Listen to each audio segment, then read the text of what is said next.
নমস্কার, পিয়ালির কুক হাউসে সবাইকে স্বাগতম। চলে এসেছি আজকে চটজলদি একটা আড় মাছের রেসিপি নিয়ে।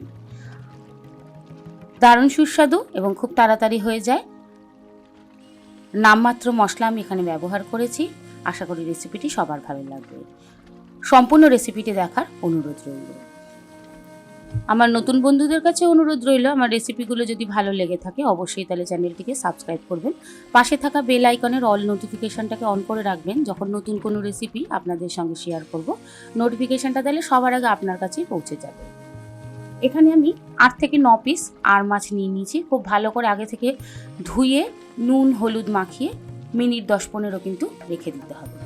আড় মাছের গায়ে কোনো আঁশ নেই, তাই জন্য আড় মাছ তেলে দিলেই কিন্তু ফাটার সম্ভাবনা থাকে। তাই সামান্য কাঁচা তেল কিন্তু অবশ্যই এর মধ্যে মাখবেন। ঠিক 15 মিনিট পর কড়াইতে দিয়ে দেবো বেশ খানিকটা সর্ষের তেল। আড় মাছ ভাজার সময় বা যে কোনো মাছই ভাজার সময় তেলটাকে কিন্তু খুব ভালো করে গরম করে নিতে হবে, তাহলে কখনোই কড়াইতে মাছ লাগবে না।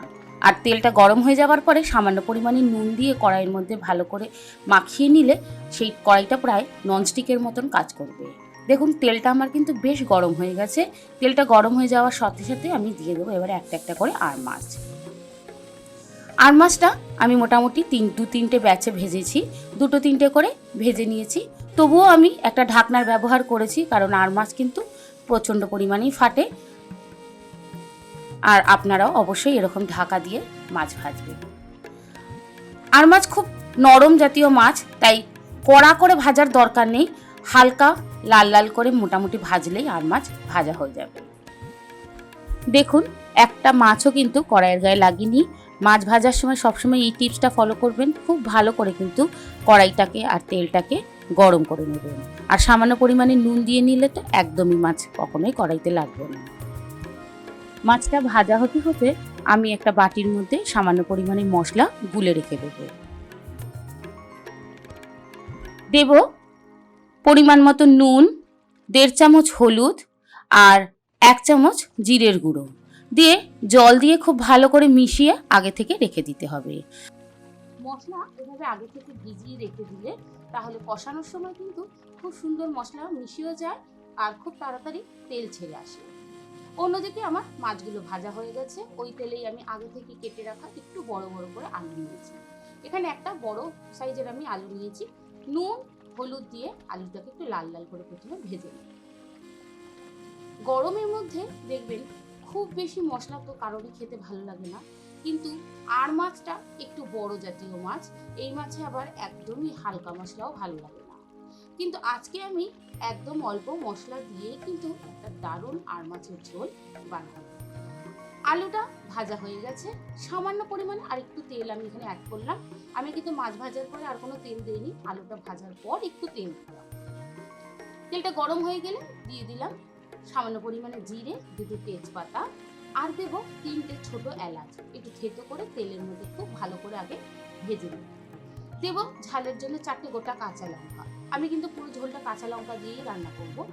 আর এরকম তেলের মধ্যে ডাইরেক্ট কাঁচা লঙ্কাটা দিয়ে একটু ভেজে নেব যতক্ষণ এর থেকে সুন্দর গন্ধ বেরোতে শুরু করছে।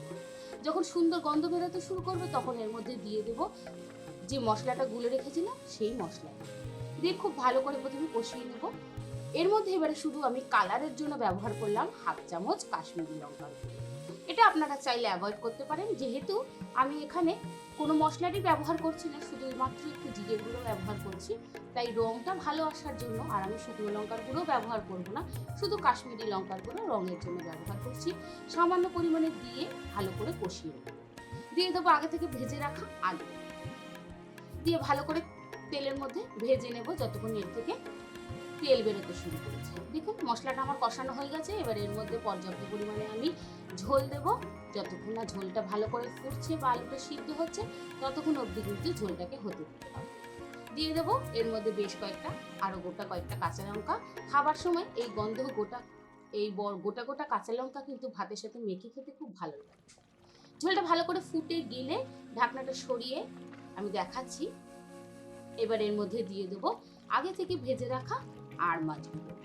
আড় মাছটা দিয়ে বেশিক্ষণ খাওয়ার দরকার নেই, কারণ আড় মাছ খুব নরম মাছ, ঝোলে দেওয়া মাত্রই মিনিট 5-7 ফুটিয়ে নিলে আর মাছ কিন্তু একদম সিদ্ধ হয়ে যাবে আর আমার আর মাছের ঝোল একদম রেডি হয়ে যাবে।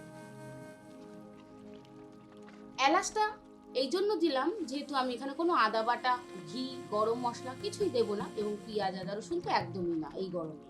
তাই একটু এলাচ দেওয়াতে এই মাছের ঝোলের গন্ধটা কিন্তু খুব সুন্দর আসবে। এবারে সবকিছু খুব ভালো করে মিশিয়ে নিয়ে ঢাকা দিয়ে মাছটা মিনিট 7 আমি ফুটে আসলে আলুগুলোও সিদ্ধ হয়ে যাবে এবং ঝোলটাও কিন্তু একদম রেডি হয়ে যাবে। ঝালের জন্য কাঁচা লঙ্কা যেহেতু আমি ব্যবহার করেছি তাই কাঁচা লঙ্কা 1-2 লঙ্কা এবং ঝোলের মধ্যে একটু ঘেটে দিতে হবে যাতে ঝোলের ঝালটা সুন্দর মিশে যায়। দেখুন মাছের ঝোল কিন্তু একদম রেডি। এইবারে আমি সবশেষে অ্যাড করব বেশ কয়েকটা ধনেপাতা। আপনারা না চাইলে না দিতে পারেন। আমি কিন্তু কোনো রকম আর গুঁড়ো গরম মশলা বা অন্য কোনো মশলা, টমেটো এসব কিছুই দিইনি। শুধুমাত্র 1 চামচ জিরের গুঁড়ো দিয়ে এই দুর্দান্ত আর মাছের ঝোলটা আমি আজকে আপনাদের সঙ্গে শেয়ার করলাম। একবার এভাবে যে কোনো জ্যান্ত রুই মাছ, কাতলা মাছ বানিয়ে দেখবেন, খেতে দারুণ লাগে। গরমকালে হালকা পাতলা এরকম ঝোল খেতে আশা করি প্রত্যেকেরই ভালো লাগে। সম্পূর্ণ রেসিপি দেখার জন্য ধন্যবাদ।